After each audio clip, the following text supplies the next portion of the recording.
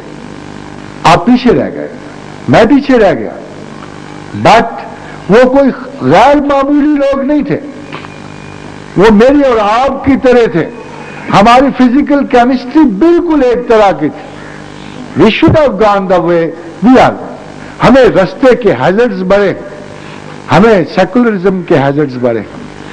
عقل عیار ہے سو بحث بدل لیتی ہے, عشق بیچارہ نہ ملا ہے نہ زاہد نہ حکیم.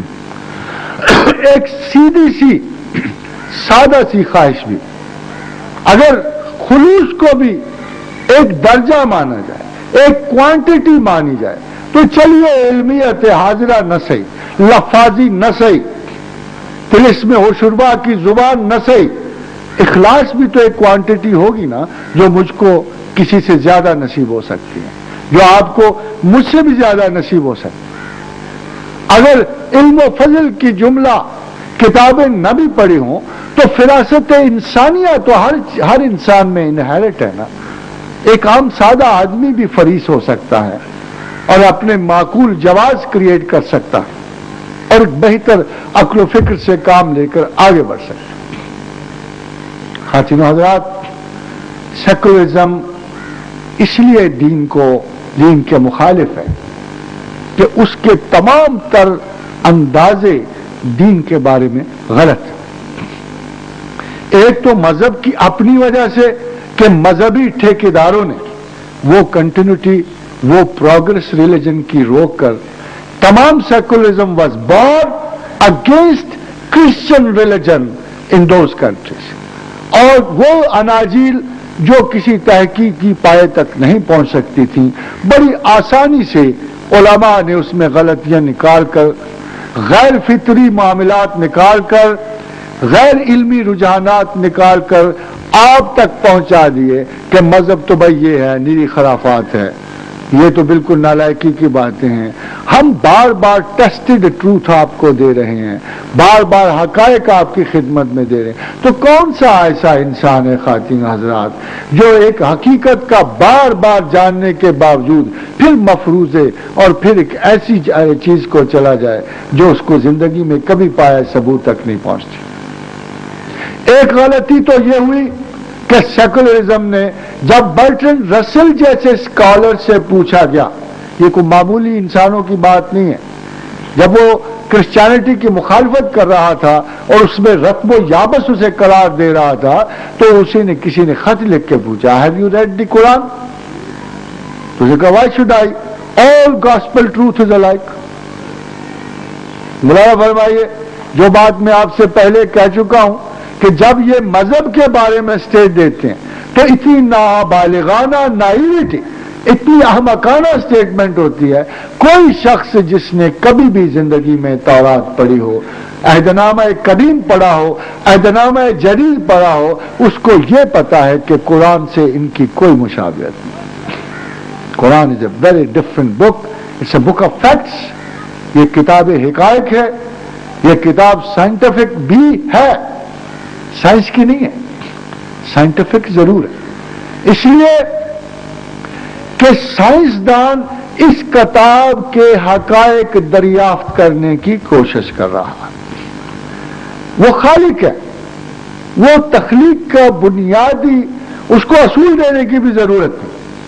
آپ کو اس اصول کے ڈسکور کرنے کی ضرورت. وہ اتنا بڑا ہے کہ وہ آپ کی کائنات کی تخلیق کے بارے میں بڑا کیجول ایک آیت میں ذکر کرتا کہ پہلے یہ زمین و آسمان سب اکٹھے تھے. اولم یر الذین کفروا ان السماوات والارض کانتا رتقا ففتقناہما. پہلے یہ سب زمین و آسمان اکٹھے تھے, پھر ہم نے زمین کو پھاڑ کے جدا کر دیا. یعنی the whole universe being one mass, پھر ہم نے پر فورس ان کو جدا کی, ان کو پھاڑ دی اس کائنات کو. ان میں سے ایک ٹکڑا آپ کی زمین بھی ہے. وجعلنا من الماء کل شیء حی, اور پھر تمام حیات کو پانی سے پیدا کی. خواتین حضرات, آپ سائنسدانوں سے پوچھے تو صحیح,